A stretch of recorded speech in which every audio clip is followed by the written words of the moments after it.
Welcome. We are back, my friends, family out there You only in the have one internets. What? No, we have like 46 of them, but No, only you do. four. You only have Me? one. No, I got you. I got Sean. I got Laurel. My name is Omar. You're watching NerdinIn. Welcome back. It's been a month or so. I'm in Dallas. I'm in Michigan. Lauro in Houston, living the dream. Yeah, H-Town, baby.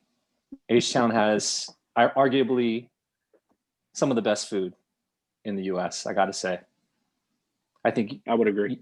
You guys recently got like dish. I think you guys are competing with California for like almost the most 3-star Michelin restaurants. Oh, that's news to me. That's wild.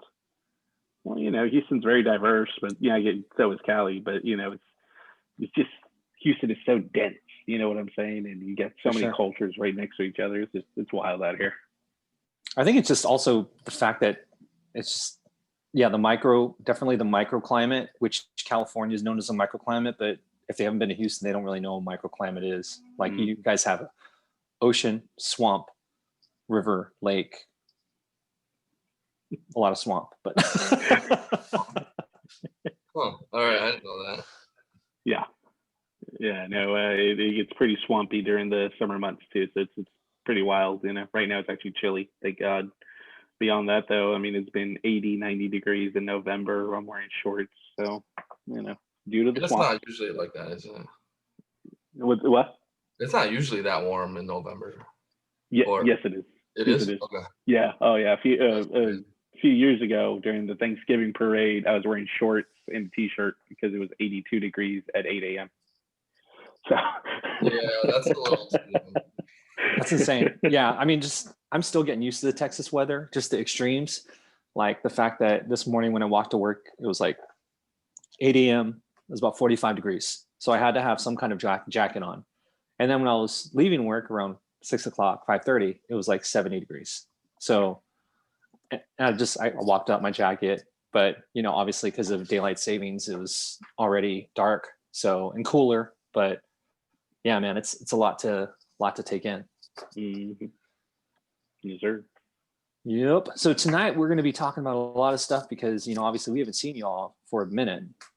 We had a off wax collection show watching the election, and obviously some of us just needed a little break from everything. So we're back. Tonight we definitely want to dig deep into the Mandalorian because I think since our last recording we had like 3 or 4 episodes, or we haven't really even talked about the Mandalorian at all this season. We're going to definitely jump into some PS5 heartbreak and excitement with the release, mostly heartbreak from many people that still don't have one. And then, of course, heroclix. We got like 2 new sets coming out. One that some people are already releasing, doing many little previews on. Obviously, the Scott Porter video. I think they're on unboxing 2.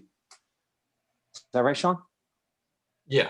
And then some of our friends are going to be doing some of their releases because they just received some of their shipment on stuff, like Aaron. So, yeah, man, with Mandalorian. So, where do you guys want to get started? I don't know. There's different ways to talk about it. Is it like not really episode, but maybe themes? Because obviously Boba Fett, that's a big deal, right?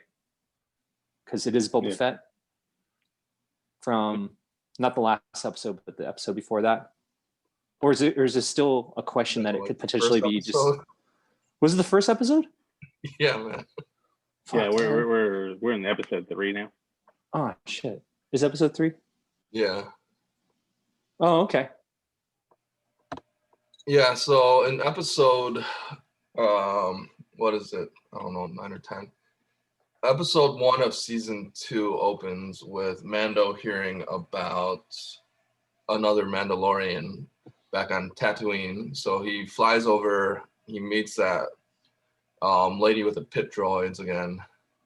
And then he goes out to this little mining town, I guess, and, is looking for this guy. And then out pops this guy wearing Boba Fett armor.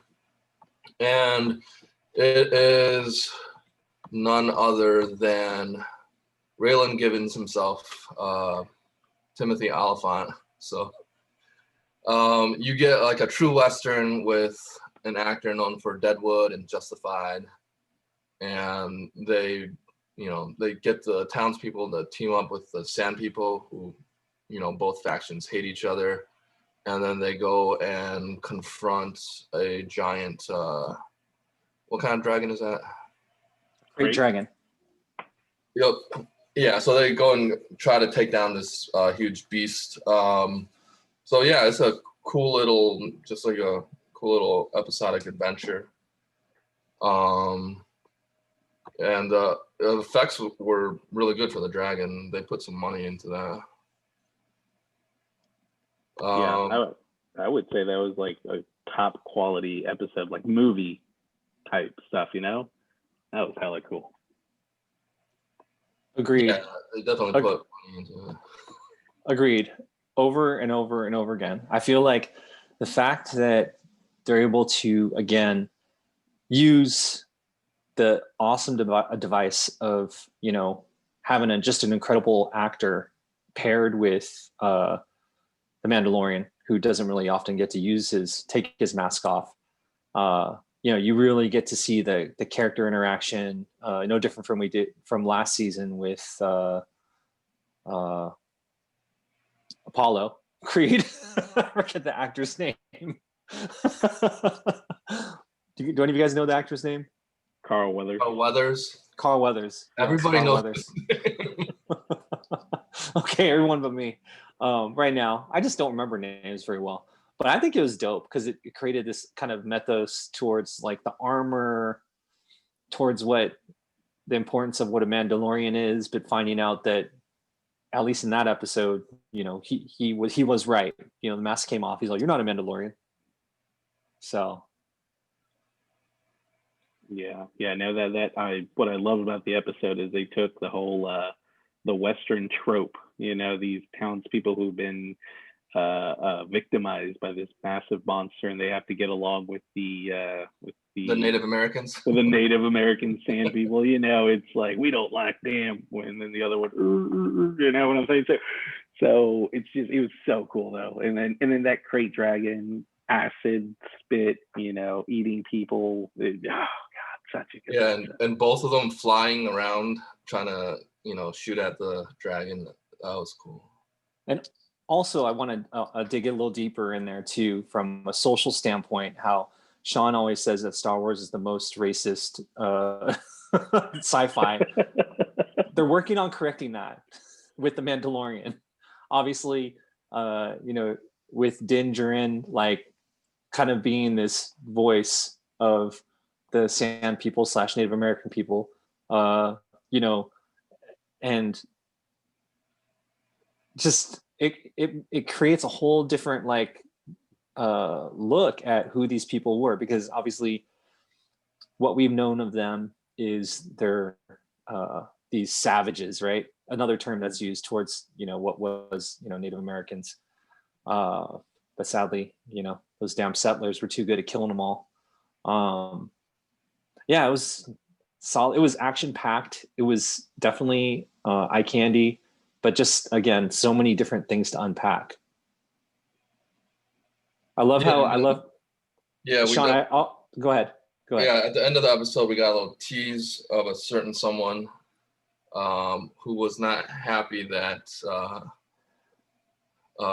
that Timothy Oliphant gave up the armor as payment to Mando. So yeah, so I am not as versed in Clone Wars and the extended universe and stuff. So from what I heard was Boba Fett, after getting knocked into the Sarlacc pit, at one point crawls his way out and somehow survives. So is that still canon, or is that, or just no one knows? I don't know if I had heard either it was a comic book or it might have been the Legends, where apparently that Boba Fett made like a mental link with the Sarlacc and it let him out at some point. But I don't know if that's Legends or not. Omar, do you? have any idea? Yeah, I think it's one of the Kevin Anderson books actually that I recall reading, and he survives. But the question is, we don't know how he survives. But a lot of the internets and the Uber Star Wars nerds on Wikipedia, they're suggesting and saying that this definitely is Boba Fett. First of all, because he doesn't have, I thought it could have been Rex, because I thought that would have been cool, but he doesn't have a beard. But yeah, and that's always been. He's on Tatooine, and that's where the well at this point, who isn't on Tatooine? I mean, honestly. Tatooine is Earth, to say the least. for the Marvel universe, it's Earth, 616.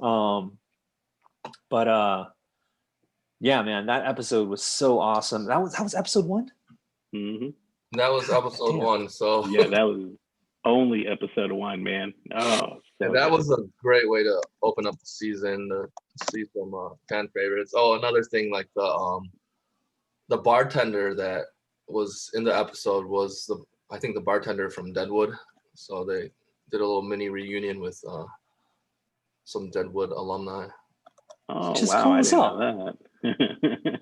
Oh, and then one other thing I read too was, I think John Leguizamo was the main dude that was trying to steal Din Djarin's armor from him. So that character was played by John Leguizamo, which is amazing, right? So you have all these actors that just want to be a part of it. They don't even care if they have their face shown or anything. They want to be in a mask, actually. It's just, it continues to show like the deep connection and love and passion for Star Wars. So I think. Yeah, at least for the Mandalorian, not really so much as other films that we don't talk about. Yes. So episode 2 was the egg chase slash. It started off with some of the other bounty hunters that were after the child, I guess. They try to kidnap the child and take out. No, screw that. I'm not going to refer to him as a child. They try to kidnap Baby Yoda and try to hurt Mando. No, you're skipping an episode, bro. You're the second episode. I know you want to just jump right into the cool one. Nope, the second episode. The second one. Is the second one? I thought the second one was primarily all about the frog lady. It is. It is. I'm going in order of what happened. Oh, okay. I knew that. Okay, go ahead. You keep going. So they try to kidnap Baby Yoda. Mando takes out these, low-level goons, and so it opens up with. It doesn't open up with a speeder. He was on a speeder bike, but it was just some weird aliens trying to do bad things to the Baby Yoda. But actually, it was kind of cool though. It was kind of cool because it had some different characters that we only saw once or twice, and actually some of them were from the last movie. Was it not Phantom Menace? I don't even remember the names of the last 3 films, besides Last Jedi, because it was a masterpiece. No. Didn't this episode start with like a chase? A couple X-wings were chasing him because he was involved. The X-wings they asked if he was Imperial or not, and he's not, but he's he just wants to be left alone. So they chase him, and then does he get hit, and then he has to go down to one of the planets. So they kind of crash land. They also have the frog lady, right? Yeah. So the frog lady has possible info on the Mando, and then she says she tells the Mando through the pit droid lady that, yeah, if you can get me to my husband, he knows some Mandalorians or whatever. And so she's on board. They can't go to light speed or it'll kill her eggs. And that's like the last of her lineage, which seems super important until Baby Yoda sees the eggs and just starts like popping them in his mouth like candy. And the running gag of the whole episode is, Baby Yoda can't help himself and cannot stop eating the eggs, which I don't know, half the internet could not handle that. And with the X-Wings shooting them down, they're on this ice planet. So not only does Baby Yoda eat baby frogs, he starts wandering off while Mando is repairing a ship, and he finds more eggs of a different species. He starts eating spiders, and that triggers all the spiders to go after him. So the real terror of this episode is Baby Yoda eating unborn babies of other species. Which is fascinating and creepy and scary. And who knows if they even intended, I mean, was the writing that good that they did it? It almost felt like a horror film, it's like, but they didn't make it cheesy with having any type of like Jaws music when the child went to go eat some eggs. Wait, so people were in an uproar about him eating eggs, but yet in season 1 he ate like a frog, or he ate 2 frogs, and frog lives, that's okay. They don't matter. Yeah, right. Frog lives don't matter. No, but yeah, unborn eggs. Yeah. It was a whole, I'm pretty sure that the whole internet community, a lot of them are not Filipino because Filipinos loving their bullet. Yeah, this episode though, I loved. It gave like feelings of like the Thing. You guys remember watching The Thing? Yes. John Carpenter, yes. like ice cold, that big freaking spider thing. And I have arachnophobia. I hate. Oh. So you just saw the little things crawling everywhere. Like, okay, I was literally on the edge of my seat. Yeah, that chase thing. The whole chase definitely had a horror film feel, and then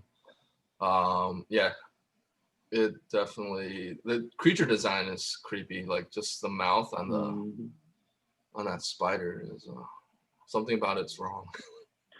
Yeah, for sure. Well, I mean, if you pull back, it was just trying to protect its babies, because you got some little creep eating its babies. Well, not only that, but Mando went in there, killed his babies, killed the baby mama, and it's like, hey, bro, stand your ground, Yeah, and then eventually, the X-wing pilots did find Mando, and they end up, saving him, or else the spiders were about to overrun the ship. So yeah, the rebels aren't like total bad guys in this series. And what I also like too is I think that character right there, I think Filoni. that's I think that's Filoni, right? Yeah, it's Filoni. And then the other one is just some Asian dude that I guess worked on some set design stuff. But I love that, again, another opportunity to have some of the creators of the show just be some like random cast character, and someone that's been a part of, I mean, if you think about it right now, what we're starting to see especially with Filoni, he is bridging what a lot of people expected and hoped and prayed for, which was kind of like a live action Clone Wars, which has been going on, for how many years now. So with the voice actors, and with prominent voice actors, and with a lot of the most talented animators and digital design peoples. But yeah, this is awesome, man. Mandalorian is such a good show. It just, Amazing. Oh, one other thing I was going to say, it was great that it showed kind of them not just being some like dumb cops. They actually, yeah, they actually came up with a win. They helped him survive because he would have been destroyed, right? So, Yep. Yeah. Definitely. And then, so now, Omar, we have finally gotten to episode 3. yes, yes. So we'll let you talk about it since you wanted to jump the gun so much. Oh no, it's not even that, man. I can talk about it all day.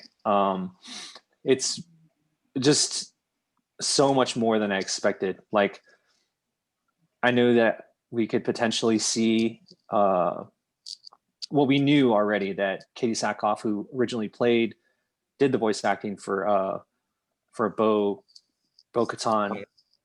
She has done that voice for over 10 years now. So, and now she actually gets to show her face. So there's so much of a love and passion for, her, obviously, in sci-fi, and just, I think she has a cult following, but also just mainly for Star Wars, because despite a lot of the disappointment that Laro spoke on and that Sean just hates on for Star Wars the last 20 years from Phantom Menace, when George Lucas tried to come back on, a lot of people really did love Clone Wars. So now we're starting to see Filoni kind of make that bridge to connecting a lot of the animation that people love so much to now seeing characters that they fell in love with and they have affinity for, and really moving away from just the Jedi, just the Sith, and seeing another deep character, which obviously, or tribe or peoples that we never really got to see, which is the Mandalorians. So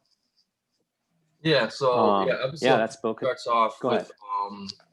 Frog Lady introducing Mando to her husband, I think, and then he tells them to talk to. Did he tell them to talk to the calamari? And then the calamari put him on a ship with Baby Yoda, and then they try to kill or capture Baby Yoda with the Kraken-looking thing, and then Mando gets in a bind, and Bo-Katan and her what are they called, night owls, come and save the day. Okay. So a lot of hardcore Star Wars fans lost their mind when they saw her appear, because this wasn't teased at all, which I still love that about the show, where you're getting genuine surprises and not everything's leaked on the internet half a year before. So I am not familiar with her character, but yeah, it's cool that a lot of people recognize who she is and got to geek out about the leap from, like you said, animation to live action. Yeah, so the show's called The Heiress. That was the main title. I actually thought we were going to see Sabine Wren, who we may eventually see, or maybe it'll be saved for the Ahsoka Tano series. But Sabine Wren is another popular Mandalorian that was the main one of the main characters for Rebels. So Bo-Katan, she was a side character for I think at least a number of seasons. I think her introduction, and when Katie Sackhoff started doing the voice acting, I think it was season 2, and it went through to the final season. So and what's dope about it is the fact that, again, it's the same actor, right? And she's totally compelling as an actor.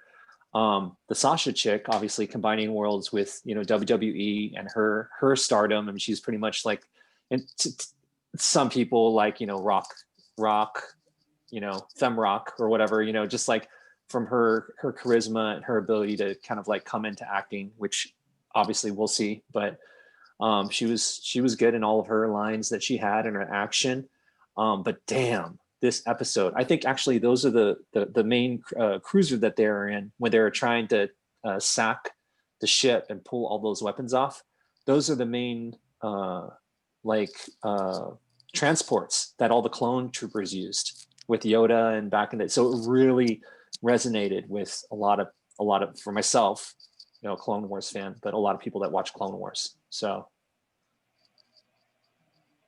Yeah, and like you said, like there's a lot of actors that just want to be in this. So the main guy from Bosch was he was that officer that was, you know, basically was cold-blooded and took out the two pilots when they took over the Imperial ship and then tried to crash the ship. So yeah, like everybody wants to be in the Star Wars universe. Yeah, that ship. Oh, yeah. And the calamari did a crap job of patching up the ship. So, but yeah, like when you guys were watching it, when this scene came up, were you afraid for that little tadpole that Baby Yoda was just gonna eat him? Like with the whole thing of the eggs, still being a thing. Like when one of them hatched, like yeah, Baby Yoda was, you know, smiling, but I was afraid that he was about to grab that thing and just eat it. Well, he's not a monster, Sean. He kind of is in episode 2. Yeah, I mean, yeah, he's a baby. I chalk it up to, like, I guess my bulldog. You know, he don't know better. He's out here smelling poops and kind of tasting it. He don't know what he's trying. But yeah, No, this guy's 50 years old. He knows better. he's a baby. He's like that small. He's so cute.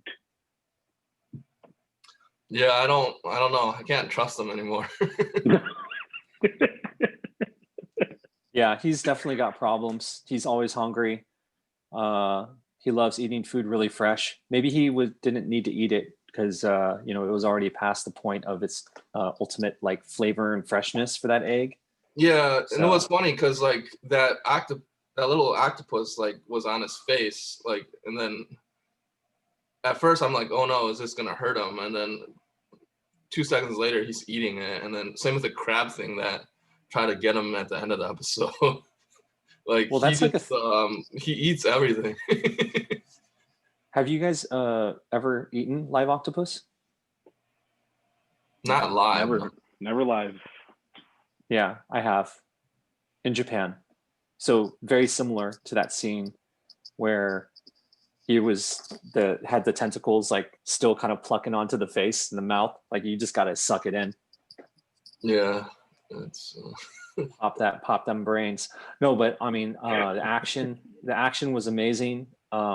Just the Mandalorians, obviously, learning that there's different types of subsects of the Mandalorians, because you know, obviously for us, all we cared about ever since last season was really, you know, Din Djarin and his character and who he is, because he just brings forth the coolness factor that, you know, people want to see that we had in Star Wars, you know, in A New Hope and Empire, and kind of in Return of the Jedi. But these characters through Clone Wars, they always had their helmet off and this and that. So how are they going to fix that? And of course they did it by saying, oh yeah, actually Din Djarin's tribe or group, they're like these heretics that go back to an ancient time where they're trying to be the pure man, going back to Mandalore. Like that's just some cool like type of writing that we see in comic books all the time, where they go back, like a really good writer like Jonathan Hickman comes in and gives these weak ass characters these just OP level, you know, things that allows them to then become the greatest enemies for the mutants. So yeah, I love it, man. I loved how again, having Bo-Katan come in and just be this badass. And she was originally from the show, from Clone Wars, she was like the second in command of the Death Watch, which was the group of Mandalorians that still were kind of holding on to the ancient ways of being warriors. And then a lot of the Mandalorians were trying to be like just peaceful and live in peace and just be more kind of like, how can I say it? More bougie, you know, more about royalty and lineage and money. But then she wanted to bring it back to the warriors. And the fact to know that she's actually just a watered down version of who actually Din Djarin is, that's bad. I like it.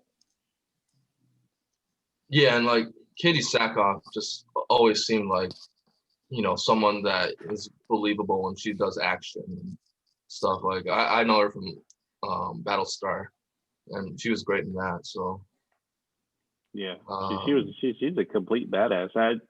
If we would have recasted, what was it, Captain Marvel, that she should have been it.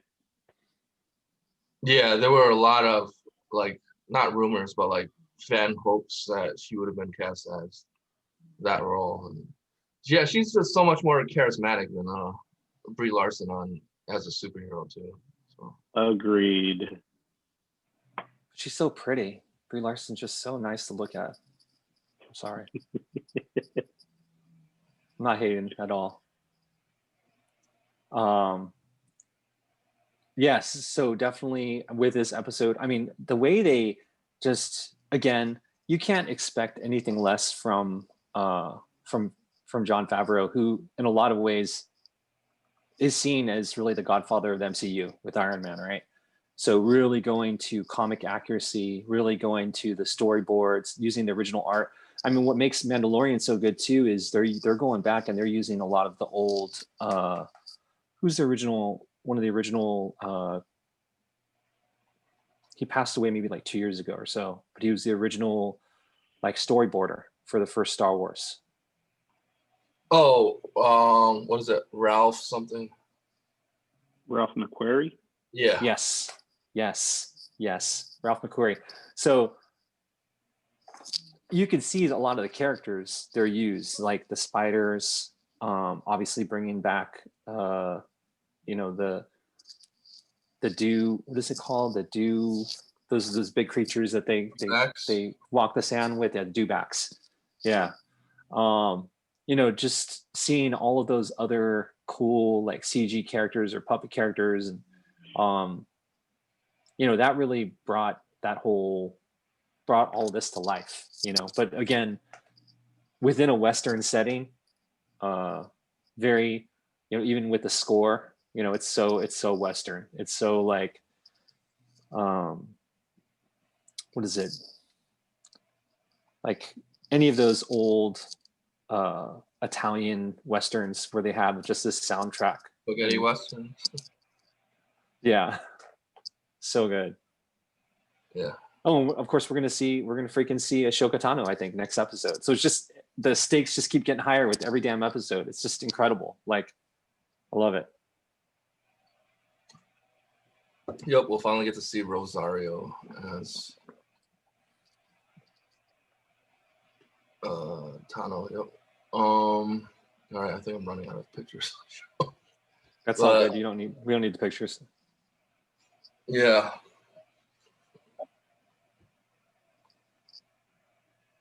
Yeah, Craig has a very unnatural obsession with Frog Lady. Like what? He was talking about her when she was in the spa.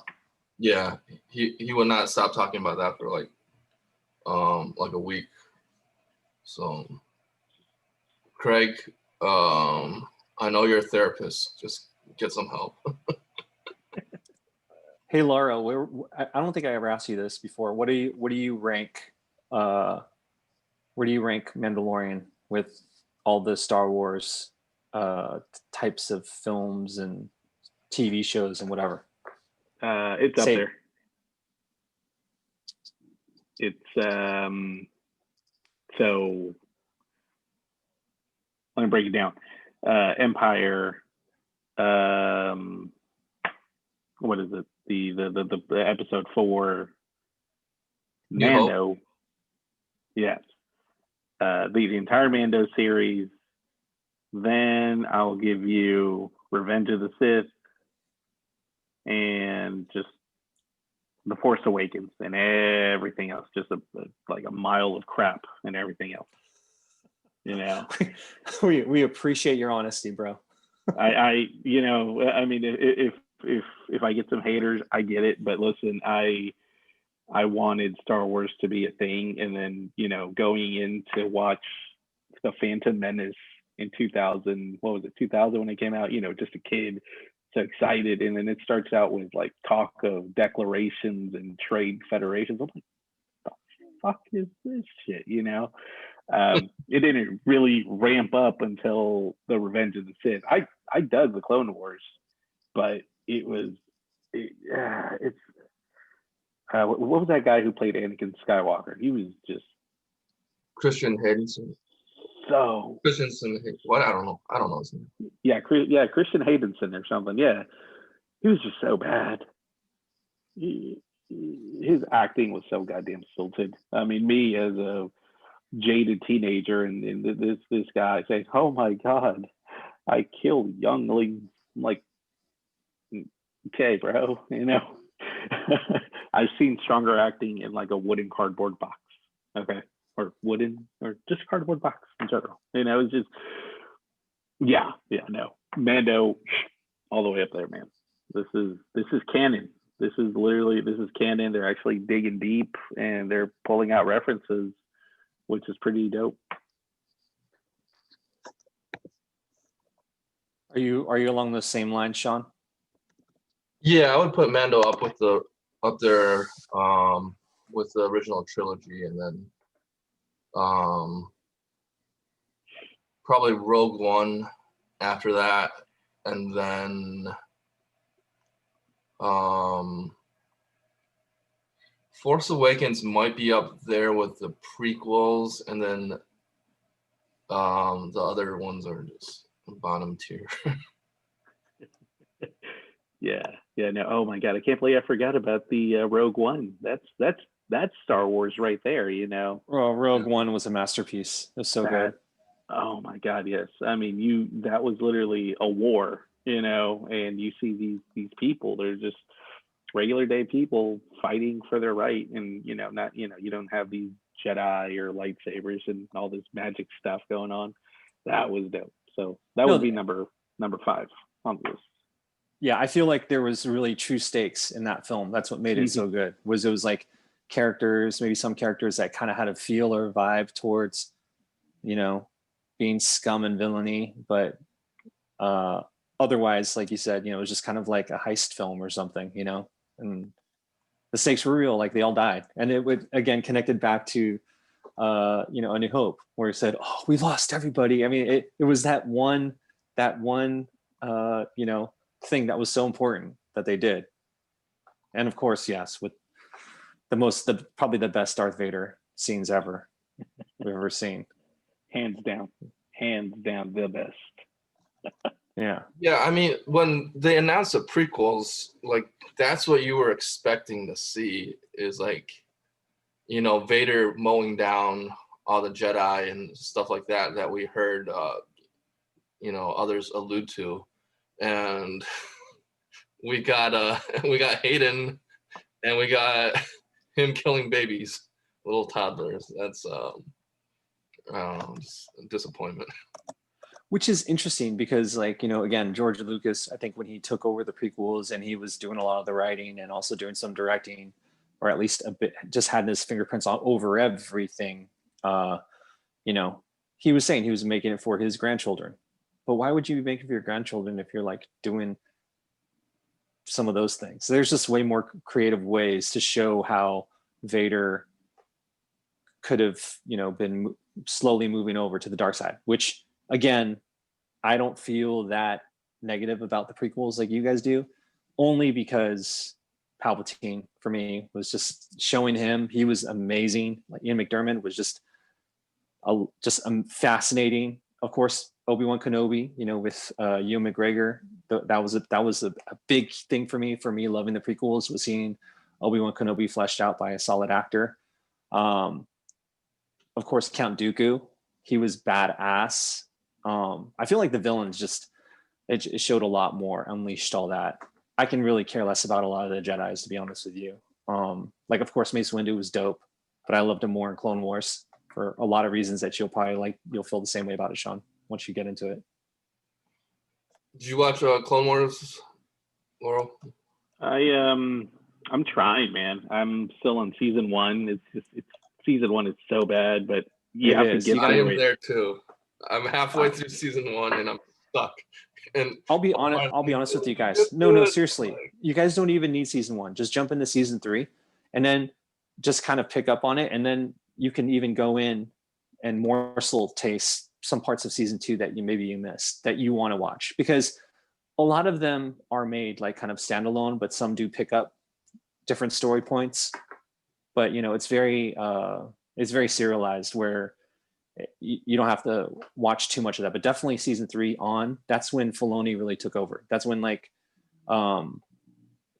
think that's when they sold out to Disney at that time. That's when Lucas sold out to Disney. So Filoni was like appointed and given given the keys by Lucas. So you just see a lot more.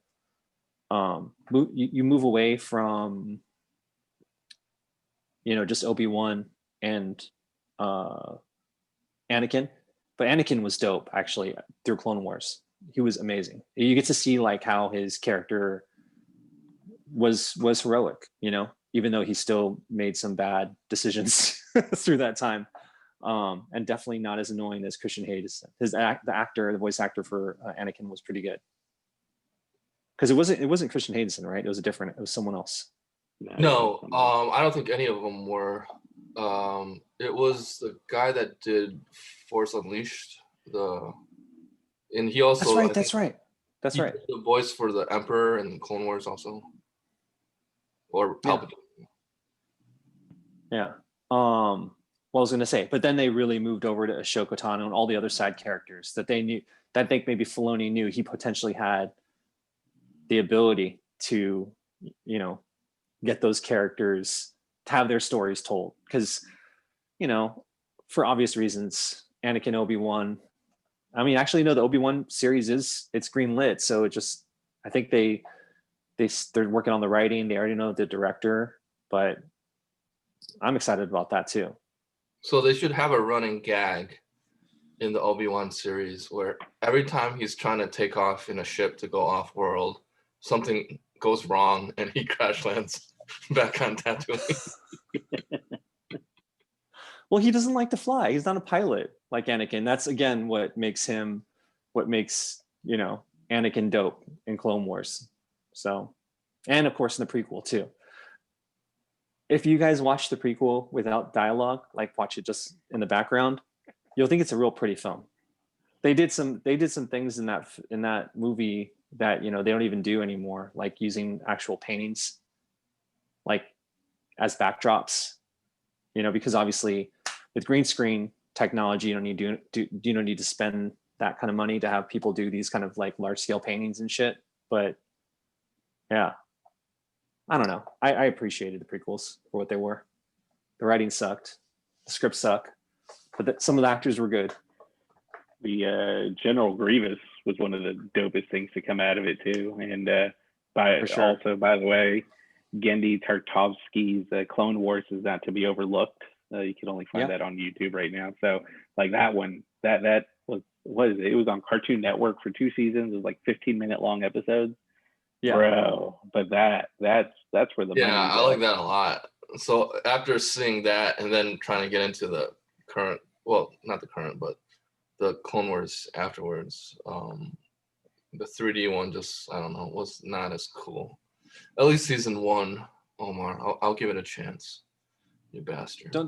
No. For Clone Wars, I'm telling you, like skip over it. Just get into where the episodes pick up with Mandalorians, because it'll give you more information and backdrop about the characters, especially Bo-Katan, and her sister, and just kind of talking about the connection between the Jedi and the Mandalore. So they kind of have that, some history, some bad blood. But yeah, I would suggest doing that. Just watching the things you guys want to watch. Because obviously there's so much competing time that, even though we're all locked down, you can't watch everything. And we don't have to have the patience to sit through shit anymore. Yeah. So speaking of lockdowns, Michigan's going back into like a half lockdown, where I was telling Omar earlier, I went to Target and all like the wipes and the toilet paper and the paper towels are sold out again. So yeah, how's it over there in Texas? No, we today got an Amber Alert that Harris County is spiking in COVID whatever. So we might go into lockdown pretty soon. Okay. I'd say by Thanksgiving they're probably going to call it here in Houston. Yeah, same here. So like we have gone in the last 3 weeks from just averaging daily cases of like 600, which is like 400 to 600 is okay, because some of them are just like a bunch of those like, data errors, like 100, 150 they never counted, but they need to include it in the total count. And then the last 2 weeks, it went up to like 800 to 1,000. And then today was the most we've had. It's almost 2,000, 1,860 in Dallas County alone. So in Dallas County, it's Huge. definitely not comparable. It's huge, but it's not comparable to like Harris County. But yeah, there's way more people in Houston than Dallas. But yeah, man, it's probably the worst I've seen it. I think there was a few times before during the first big surge when we were in lockdown that we saw like 2,000 cases, but I think also the data wasn't there yet. I was just in the beginning, so they didn't know what to count shit. Yeah. The hospital beds, I think, is the biggest thing. So there's a lot of hospitals that are starting to be packed again. The biggest hospital in my area, they're at capacity right now. I'm not sure. There's like a competitor hospital. They're probably near capacity too. And we're at record levels, like higher than the start or the summer. Jesus. I chose a bad time to stop drinking, guys. Yep. You got to time that better. You do have, I think, well, maybe not. Actually, I think H-Town would probably be more loose with it than Dallas. But you can do the CBD. I think the highest strain we have in Texas, it's like what is it called? Like it's a 9. I forget what it's called. It's like an 8 or 9, some strain for CBD where it has just enough THC where it's still legal. Really? And yeah, and I had one of those edibles, man. It put me on my ass. I have sworn off of edibles because let me tell you. So we were in New York. I had a bad backache. My buddy's like, "Hey man, you want this?" It was a gummy that size, and I'm like, "No, I'm just gonna pop some aspirin, go to bed, and feel better." It's like, "No, just pop this, you'll be fine." Okay, I popped the gummy, went to bed at 1 a.m, woke up at 9 with my heart coming out of my chest. I look at my wife. I'm like, "Tell me you're not a block person, and tell me that I'm here." Sounds like a real good friend of yours. Oh man, well no, he's a very good friend. It's just I don't know, man. The THC levels on that must have been through the roof, because there are chunks of when we were in New York City that I don't even remember, and I just remember coming to at 8 p.m. at some bar, and I'm like, how do we get here? So I've sworn off of edibles forever. I have some stories to tell, but it won't be on wax because I'll die. We'll save it for the after show. So yeah, man, Mandalorian, I couldn't be more excited. I'm so happy we have this show. It's so good. Have you guys been catching up on any other shows? I've been watching Star Trek Discovery, which they started 2 weeks before Mando, and they're like 2 episodes ahead, but it's cool. They're in a different time period, like further than any other Trek series has been before. So you get to see like the super future, and yeah, it's they have a budget. They definitely have a budget. It looks movie quality, and they're not as Mando almost seems like a very bare bones minimalist sometimes with their episodes and their plot, and Discovery's more like emotional and touchy-feely. But yeah, it's definitely different, and then people are saying this is more like some of the plots are more next gen this season, so I guess people are happy about that. But yeah, just a lot of good sci-fi out, so enjoying that. What is Discovery on? CBS All Access. Okay. Yeah, it's their streaming thing. Cool. Yeah. How about you, Laura? I don't think we ever talked about the ending of The Boys. I think that was when we went on hiatus, but I saw that. I think I burned through the last 3 episodes, and I watched that final one, and I'm like, whoa, this was really good. And It's then not a that final spoiler reveal, anymore. It's not a spoiler yeah. anymore. And Sean obviously You guys can probably talk about didn't it. I'm watch going to yet. mute it for a second. Yeah, so Sean probably he'll mute it, and it won't matter because you probably still won't watch it because he's so stuck on other things. But yeah, tell us everything about all the goodness of The Boys. I mean, I thought it was really cool how they did that final reveal that it was that senator chick, and she's like hella twisted, and oh my god! And what was it? A-Train finally getting back on the 7 through means of like throwing Nazi chick under the bus. And I mean, so my only quibble with that is the little kid goes berserk, burns Nazi woman to a crisp, and his mom is just slit on the throat and dies. I'm like, wait, how? So that like just left me wondering. I'm like, did the producers not want to pull the trigger on her and just say, hey, let's just make her to dust and bones? Is that a little too aggressive for the kid to kill his loving mother? It's just, it was really good though. But I mean, I feel like season 1 was a lot faster. Is it just me? I feel like season 2 was a lot slower, a little more deliberate. Season 1 just puts you into the shit with the Invisible Man beating the crap out of Huey, get him run over, and then but season 2 just felt really slow, but it looks like it's about to ramp up again. Yeah, the pacing on season 2, I can understand what you're talking on there. Did they release? They also released everything in season 1, right? Or were they doing weeklies? No, season 1 came out immediately. Everything came out.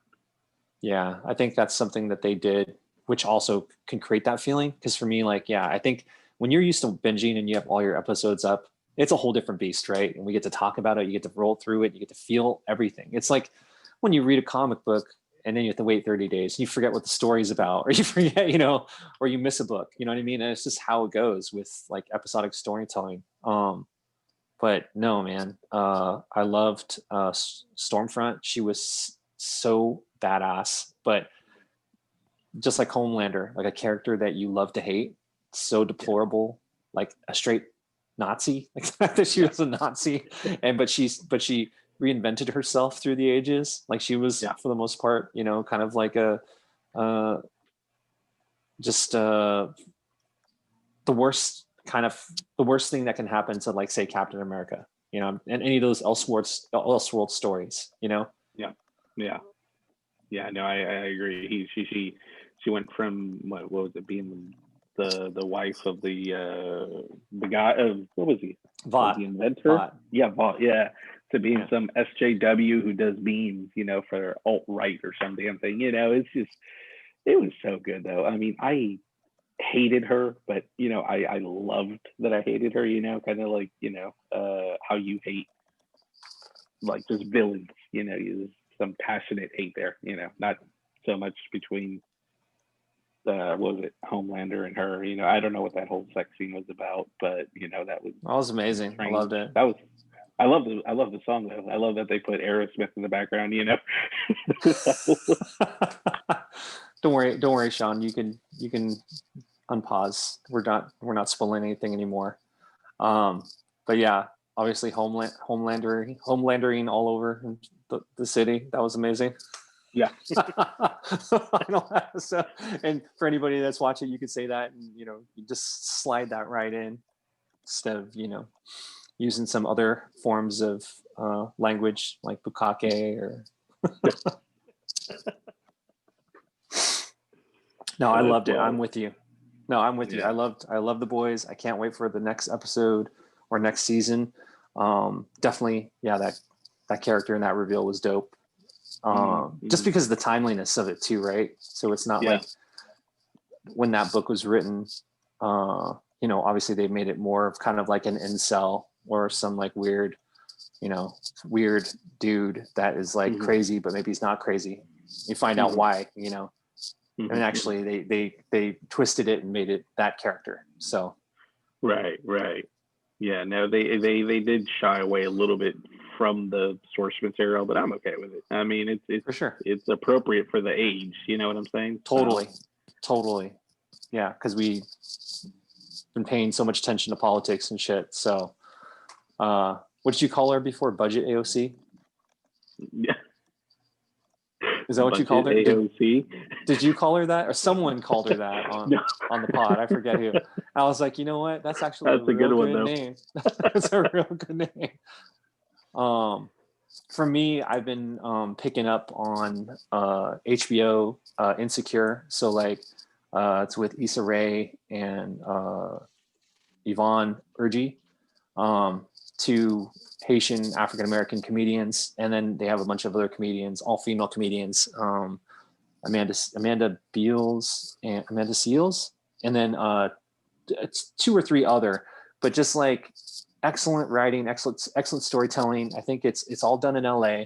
So for me, like I have an affinity to the West Coast, California born and raised. So anytime I go to LA, you see different like scenes, hear the music, through the times, but it makes you just feel like you're almost traveling. So I've been like kind of just putting an episode aside or a season aside, just watching 1 or 2 through the week, just to kind of like really enjoy it.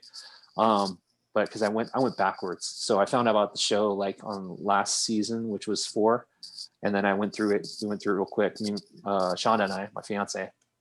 And then we ended up starting back on season 1 and then moving forward. So now I'm right in the middle. I'm in season 3, but I'm going to kind of just slowly morsel it out. It's just so good. The writing, again, they're comedians. So it's just, they're so on their game with their writing. It's kind of like watching, Dave Chappelle now, like whenever he has an opportunity, he just fits so much content in, a short amount of time when he's doing some stand-up or just doing an interview. And these girls are all like, killing it. They're just killing it. So, but it doesn't feel contrived. It's not like Sex in the City or anything, because they also flesh out the dudes. So either the husbands, the boyfriends, or whatever, you get to see them in their little pockets, which obviously is not the biggest part, but when you see it, when you watch it, it's just really written well. And it's awesome too, because again, the main writers are women. So they're doing it in a way where it's great. And they do some really cool shit that we see in writing and TV shows these days, where they have the little kind of like show within a show and the story, the cool parts, where like, I think when we were watching, they have this one show that everyone's always watching in the background, and it's this like this lady that's back in the slave days, and she's having this affair with this white man, and it's like, but it's just always a running television show, but they talk about it in the background, but it's just stupid and ridiculous, but it has, again, just some, cynicism and just humor on something that really obviously doesn't have a lot of humor towards it, but we can all look at it and see how ridiculous it is and laugh at it. So highly recommend Insecure. It's just definitely been one of my favorite shows, I think, in the last 5 years. So cool. Definitely have to check it out. I'm working my way backwards on HBO Max. Started watching The Sopranos. Nice. Picking up a lot of new dialect. So, yeah, there's a lot there. For sure. Yeah, I think for Sopranos, I have so much to watch in that. I think I watched maybe like 2 seasons. Mm-hmm. Mm-hmm. Oh yeah, no, it's so dense, so good. It's my wife, she loves watching like trashy shows, and I like making fun of her about it. Like I'll come home, she's watching The Parkers on Netflix. I'm like, no, you're going the wrong way. You need to watch this, please. She's like, all they do is kill people. They're in a titty club and they count money. I'm like, hey, it's just, yes, it's so much more than that, but yes, But yeah, man, that's Sopranos been taking up my night also. It's just, I've been binging them 3 episodes a night, going to bed late. But yeah, man. Awesome. And then finally, so we talked about all the different shows that we've been watching, with Mandalorian just being the best of them all. HeroClix. So a new set came out, or actually will be out in, is it like 2 weeks, Sean? Scheduled versus release. It's So have House him of unmute. X. It's Sean. Unmute us, bro. Unmute. Let me text him. Wow. He must Clix think we're really talk. spoiling it for him. Yeah, I think he unmuted us now. All right, I've unmuted. Thank you, appreciate it. Jeez, what the hell? So, for House of X, when does that set come out? Okay, so the next HeroClix House of X set comes out December 9th. So what, 2.5 weeks from now? Okay, which is not really a lot of time. 'Cause No, it's most of us. I think most of Most of us us. are done with Spider-Man because it's sold out at a lot of shops. So yeah, we have the latest Jonathan Hickman run of House of X and all the Dawn of X, basically a reboot of the X-Men universe. House of X and what's the other series? Powers of X. Yeah, it was basically Hickman's rebooting of the X universe as a really cool twist with one of the characters that basically rewrites not only X-Men but possibly the entire Marvel universe. We won't spoil that for you, but you should definitely check out that miniseries. And then they brought back X-Men, X-Force, New Mutants, Excalibur. There's a new book called Fallen Angels. And we're going to get all those different teams here in December. So, yeah, you have a lot of the kind of the core X-Men we know from the Claremont run. Let's see. So there'll be 6 chases in the set. Typical breakdown. We do have primes in this set, and yeah, just a cool artwork. You have a walking Xavier with the weird Cerebro helmet. Kate Pride, no longer Kitty, she's a leader of a group of basically pirates that sail around the world trying to rescue mutants. And they also up the scale of the standard figures. So what they promised us, what WizKids promised us is, oh, we're going to do a price increase from $12.99 to $14.99 so that we can do bigger sculpts and better quality. And they just look like bigger sculpts and not necessarily better quality. Like, I think they're hating on this Forge here. He just, I don't know, looks kind of bland. So yeah, here's a bunch of the pictures of the packaging and what's coming out. So not only is WizKids reusing some of the sculpts, they are reusing the maps. Like that center map is basically Krakoa without the cool Krakoa effects from the old Krakoa. And then they have like ugly grid numbering on each of the grids now. So it's almost like they're kind of taking a few steps back with this stuff. Team up cards are coming back. We first saw those back in Justice League Unlimited. So we have those back. So you'll get some cool team ups with not only characters, but some of the teams.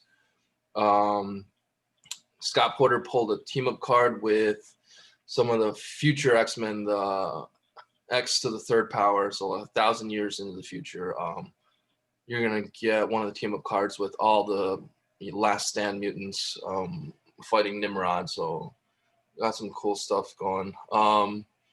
So yeah, I'm definitely looking forward to some of those future Chimera mutants. What about you, Omar? What are you looking forward towards? I don't know. I'm always for X-Men. I'm like a classic Claremont guy, but I am reading X-Force. So that's the one title that I've been reading just because I do enjoy kind of the whole concept of X-Men as like the CIA, the Black Ops, where Beast is kind of like the Nick Fury of the crew. And then he has some other chick that's like some just like computer hacker that controls them. Tells Wolverine, Wolverine's like the main field guy, but he's out there with Domino, who's another one of my favorite characters, the way she's been written the last, I would say, 5 years. And also because I play Marvel Contest of Champions, and Domino's like the ultimate badass in that game. But no, X-Force is awesome. Really good storylines. They have what's his name? The mutant kid. What's his name? He's like a total hipster kid. Go down a little bit. Oh yeah, I know who you're talking about. Yeah, Quentin. but him and Wolverine, him and Logan, just like they're like the ultimate oddball. Kind of like Laurel and Hardy, just like some real old school kind of like riffs of characterizations where they're so different, but then they totally are like homies.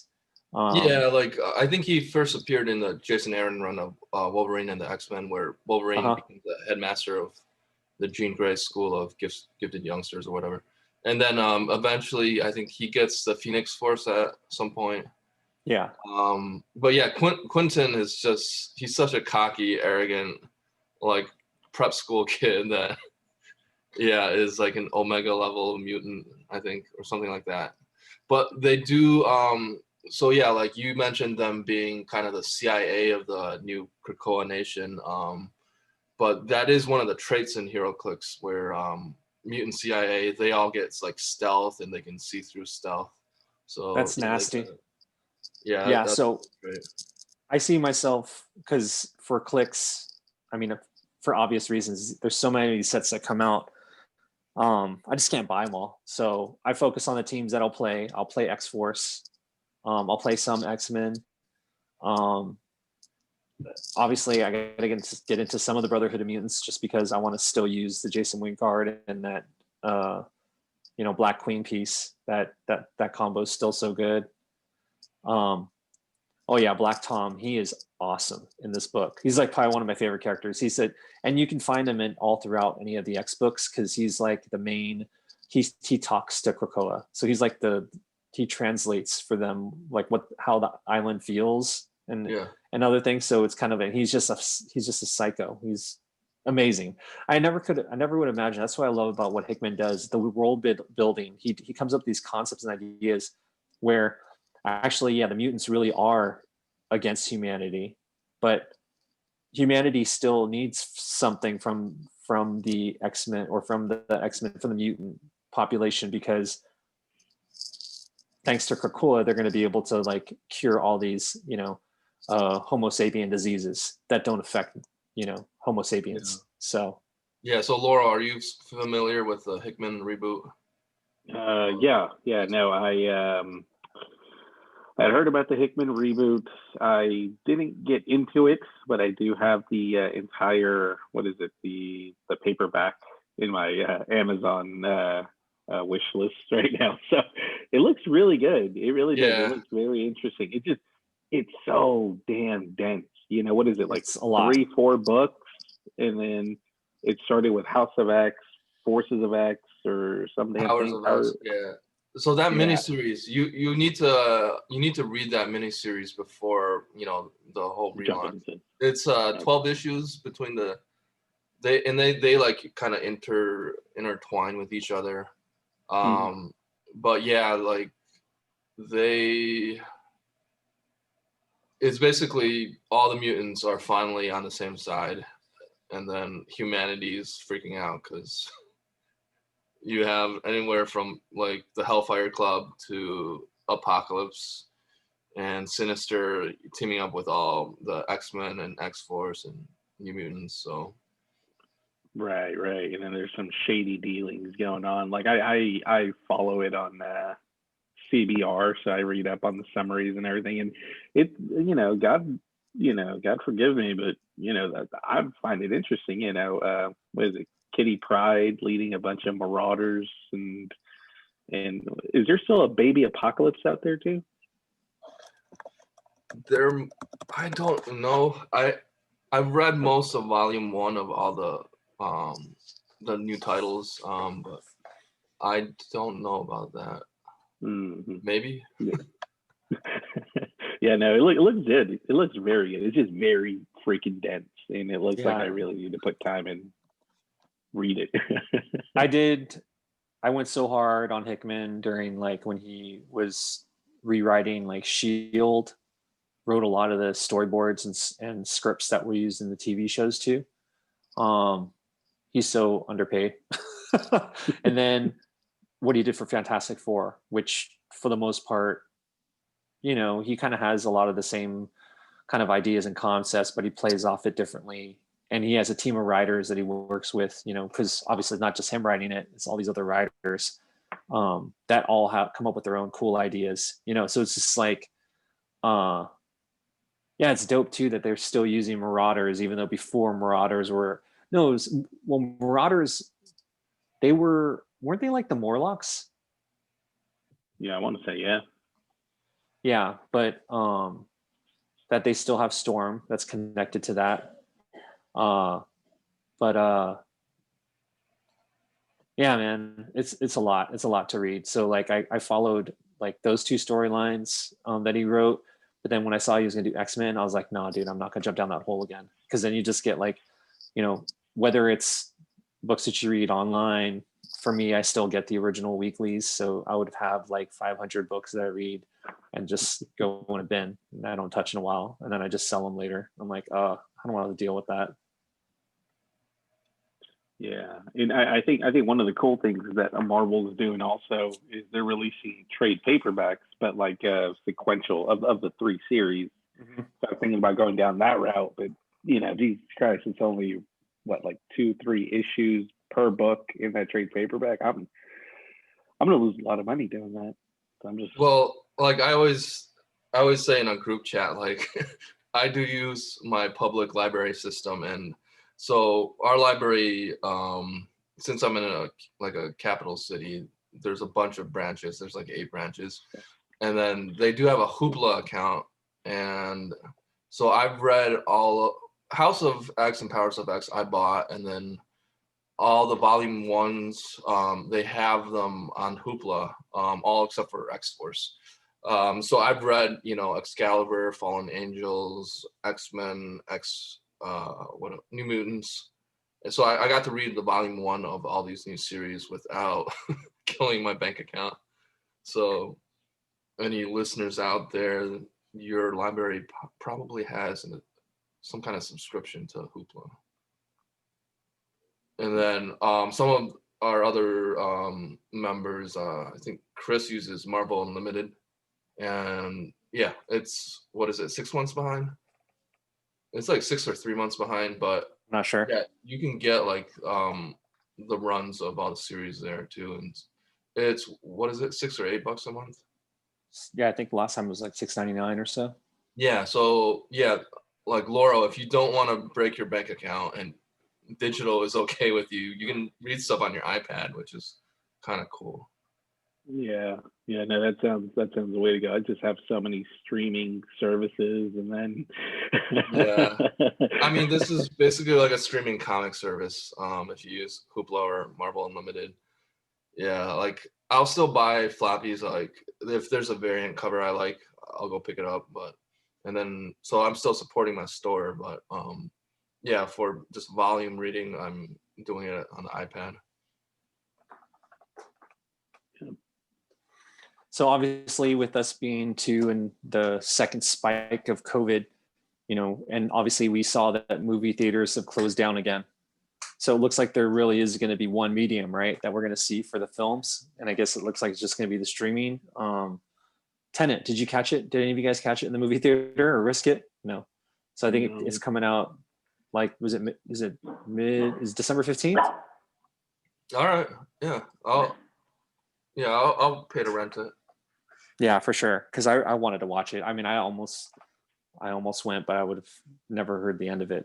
Yeah, I think I'm gonna just plunk her down on Black Friday and pick up a soundbar, and then I have That's a great idea. 50-inch, so just try to make my own theater experience with it. Yeah, that's really the way to go. And then I heard that what is it, Wonder Woman? They're thinking about releasing it in theaters for like 7 weeks, and then putting it straight on HBO Max, which would be hella ballsy because not even the House of the Mouse is willing to release Black Widow. What is it? Black Widow, yeah. So if DC and Warner, pull this trigger, that could mean something for Marvel and Disney, as a whole. I hope so. Yeah, that'll definitely get them subscribers, and then they also have a recut of the Justice League in 4 episodes, which they release a still of Steppenwolf. I can pull it up, but it looks like hot garbage. It's not worth looking at. Really, it's not worth our time.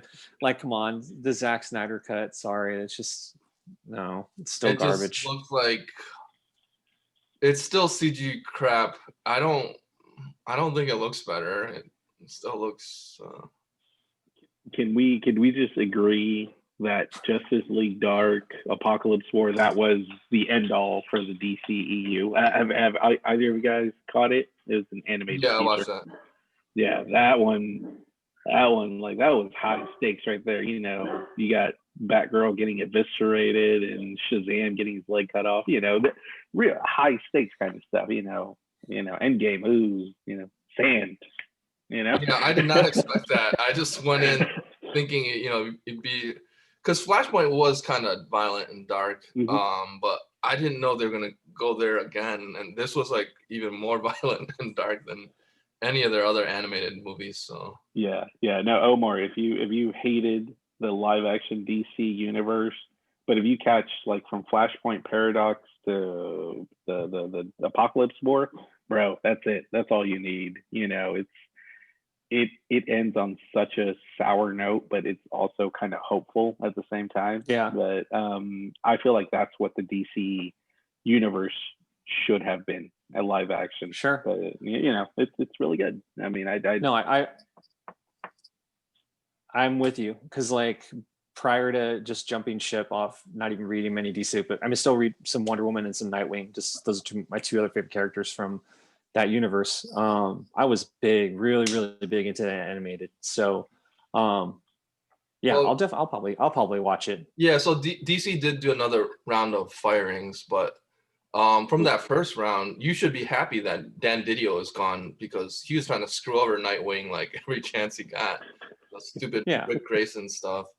So I think that's coming to an end now. So you should be happy if you're a Nightwing Dick Grayson fan.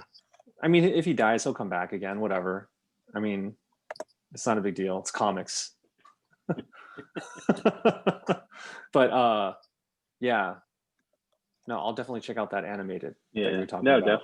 definitely. Like I have high hopes for this Snyder cut, but I was reading somewhere, some nerd site, they're like, these are 4 additional minutes that Snyder did not release in the original cut. I'm like, wait, we're spending all this millions of dollars for 4 minutes? Yeah, they just dropped another black and white trailer, I think yesterday, with some new footage. I am not as hopeful as you, because I've been burned by Zack Snyder too many times, and I have no hopes that this will be quality at all. Oh man, I know. I don't know what to think, but I mean, we'll see. I mean, we'll be on man, we'll probably be on full lockdown again and have nothing else to watch. So yeah, HBO Max, you'll finally get some money from me again. So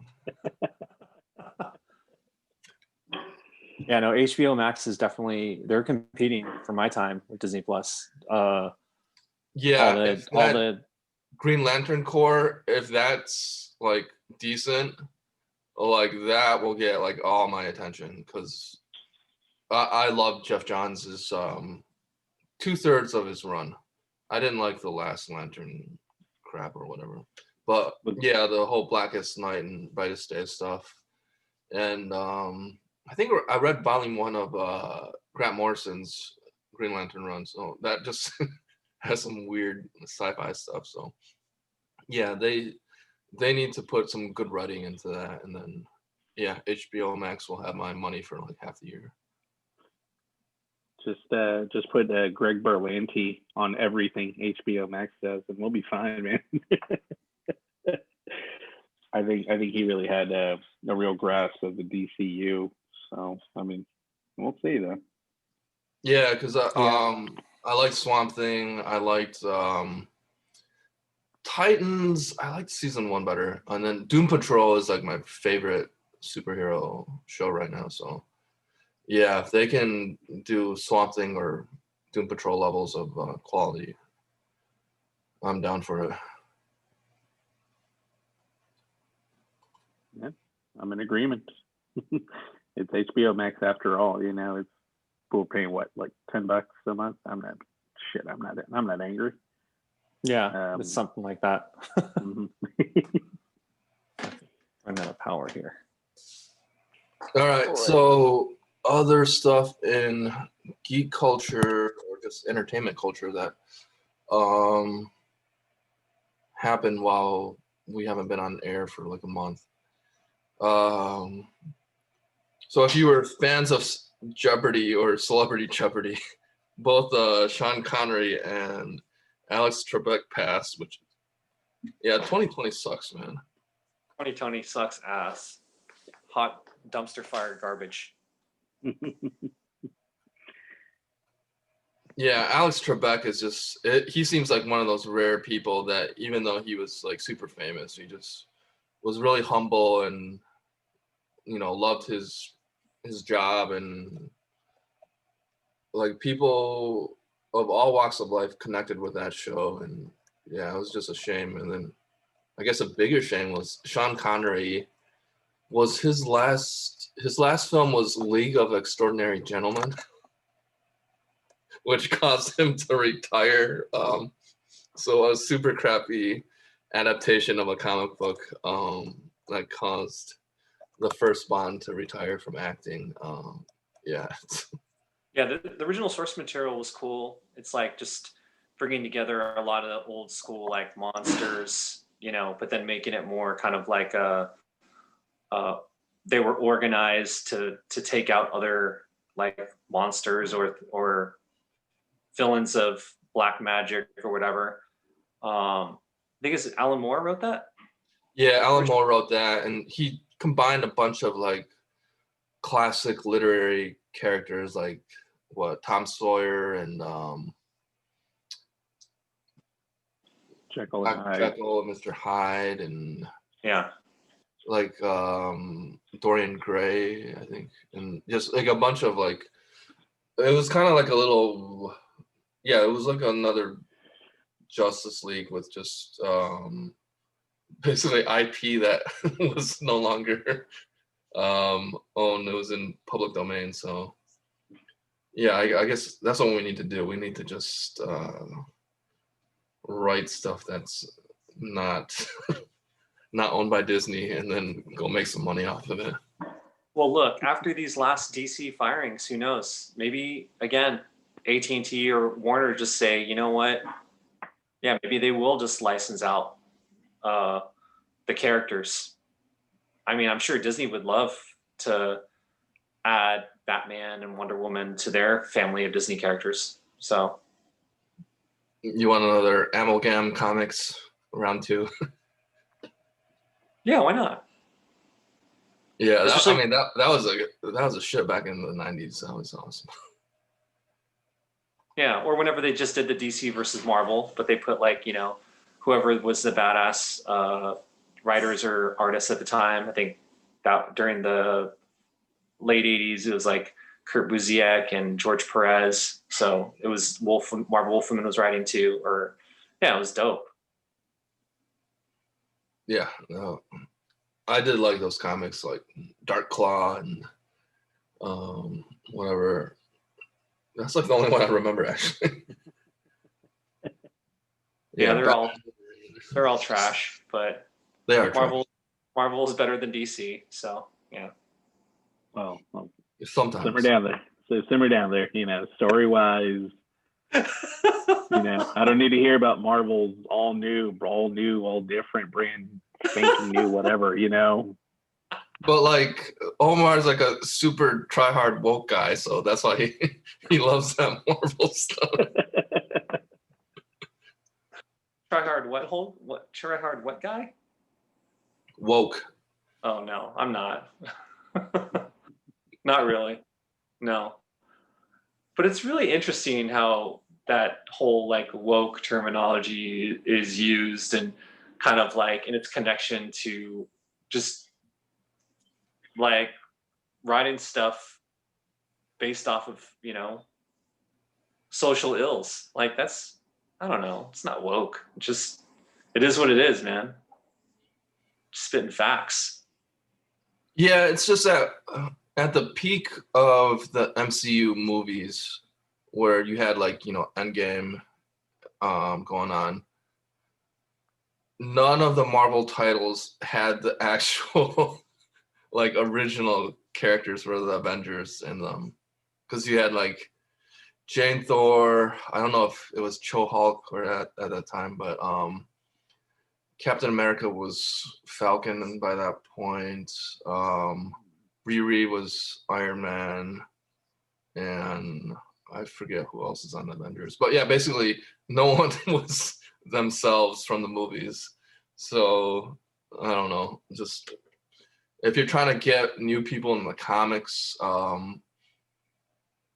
yeah, try to line it up just a little. Yeah, no, okay, I can understand that. I can understand it. But again, it's almost like you're trying to sell the idea of talking to a millennial about A New Hope, Empire Strikes Back, and Return of the Jedi that's never watched it ever or never been exposed to it, to sell them on Phantom Menace and, you know, all this other stuff. It's just like there's no bridge or connection to it. Like there's actually some kids I know that, you know, are in their like their 20s or even your 30s like you guys, where they've never watched all the original George Lucas stuff, don't know anything about it, don't know anything about the characters. So when they see Mandalorian, they're like, oh, I saw it. Oh yeah, but it's all right. Do you know what the history behind it? You know, no, I don't care. No. Just go on their phone. You know, yeah, so yeah, I think it's us. So like what, 30s and 40s, we're like the main comic buyers these days. Because like the floppies, kids these days, I don't think they read. They read manga over like Western comics. So it's it might be dying. I don't know. Yeah, it's definitely, I think, something that's a legacy niche thing that's passed from like mom to daughter, dad to son, you know, because I don't really ever see kids in comic books unless it's their parents that are bringing them in or saying, oh yeah, can I pick 5 things? They pick them for the spinner rack, or if they're with like, you know, a rich family, they're just pulling off the hard covers and everything, pulling those hard covers to add to their book collection. So the one thing I do hate though is how a little bit of stigma towards some success or failure kind of ruins things. Like the original Green Lantern movie that came out with Ryan Reynolds, you know, it should have been good, but it was so bad, and they made so many wrong decisions and spent so much money on it. It was just so bad. You can even really talk about with anyone about Green Lantern, like You can talk about it with Ryan Higgins. well, that you can. That you can. Anything Jeff Johns, that's Ryan's guy. The movie had a lot of positives, which didn't add up at the end, unfortunately. I mean, God hoping, you know, let's hope that the actual GL series actually. Mark Strong as Sinestro was so good in it. And then, yeah. Oh. That ending too, the after credits the reveal. Cloud? Yeah. No. parallax. Yeah, I mean, the fact that he makes his own ring, that was my Return of the Jedi moment. That was, Luke Skywalker making his lightsaber. You literally see Sinestro making his yellow ring of terror. You're like, yes, part 2, leading up to a war. Let's go, and nothing, But hey, the best thing that happened out of that was Ryan Reynolds, Deadpool. Here we are. Yeah, Blake Lively's still nice to look at, so I'd probably watch it again. Pause. Is she in it? Just pause. Okay. No. Is that where they met? Yeah. I think so. All right. I don't remember the movie because I refuse to rewatch it. Yeah. So she was Carol or whatever her name is. It was Cara Ferris. Yeah. All right. She was. Yeah, I literally can't watch that movie again. It's that bad. Yeah, I mean, there's still worse movies that I just will not watch at all. And yet you still watch Riverdale. I was living at Craig's for 2 weeks, so yeah. You didn't have a choice. Consistence was non-ending, so I kind of had to try it. There's certain stuff that I know is bad, but if it's bad where it can be a guilty pleasure, so bad it's almost good, that I can dive into. But if it's just bad with no redeeming entertainment value, then yeah, it's no go. So we are nearing our end. Not quite the length of time we usually go, but hey, we haven't seen you guys in a while. Do you guys have anything to? Did you get a PS5 pre-order? Oh, that's right, PS5. That's right. Actually, I was really close to it, and it was just like any of those freaking damn sneaker shoes you get on that app. I thought I was in the room, and it's like, no, you didn't make it this time. Did any of you guys? I didn't even try, man. Yeah, because the first round of stuff is coming out for PS4 anyways, and I still have a working PS4. That's good enough for me for another year. But I did have a win on the sneaker app, so yeah. Good for you. PS5 for me. Yeah, I didn't even need to try it, man. Right now a lot of people are locked down, having a shit ton of disposable income who are just on Amazon just refreshing. I'm like, I'm not gonna get it, and even if I did, I'm probably gonna get a defective one because I've been burned every year a new console comes out. So I'm just gonna wait. I'm gonna wait till they release God of War, and we'll see. We'll see then. Yeah, I think God of War is not coming for another year, so it will definitely not be the first wave. But Miles Morales Spider-Man, that looks awesome. Especially they put into the Spider-Verse version of him with the lesser frames, so it looks like the animated movie. Yeah, that looks tempting. Yeah, but at the expense of, first of all, having to spend time to try to get the freaking console. And then secondly, to Laurel's point, and to anybody that's been in the game industry, we all know that the first wave, they're the beta testers, and we're sending out faulty pieces of shit just to hit certain numbers.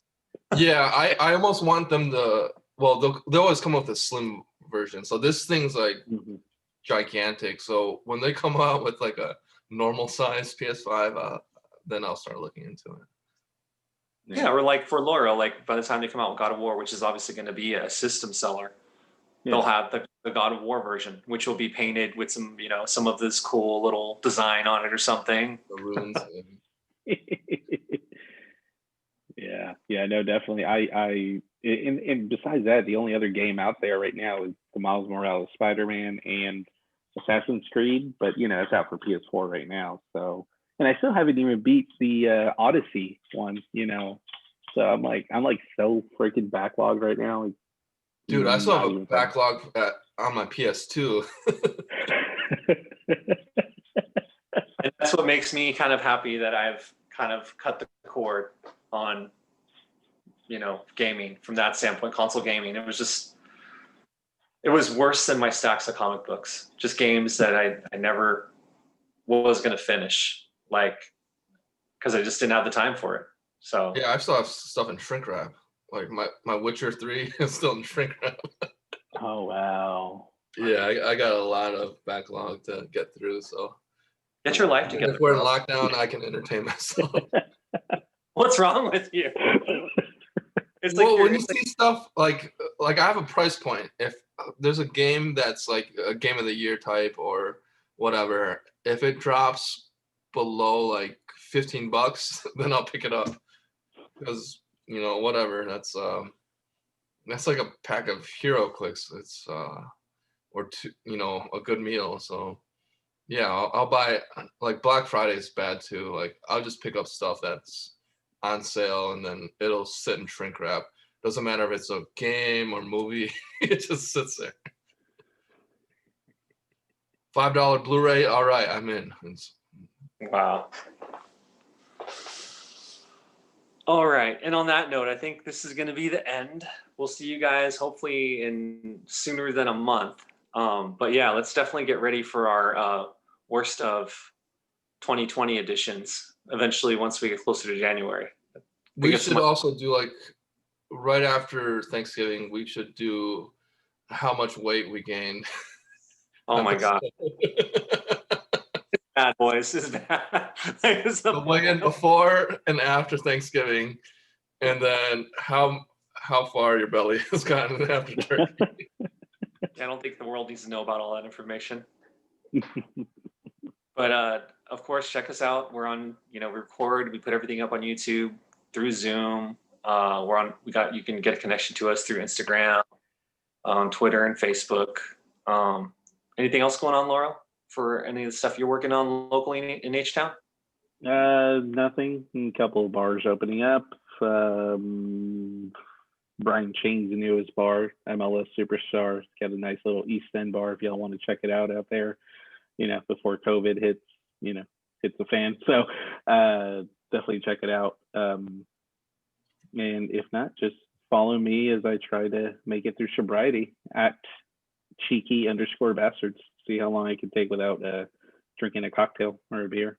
Who knows? Maybe it'll last more than a week. You make them look so delicious, though. Whenever I know whenever I go to H-Town, I look through, I immediately go to Cheeky Bastards and like, hey, okay, where's the places to go? Where do I got to hit up? Yes. You gotta be in the know. When I know my nose knows everything. So we'll see. Awesome. All right, y'all. Be safe. We'll see you guys again. All right. See ya. Yeah. Stop.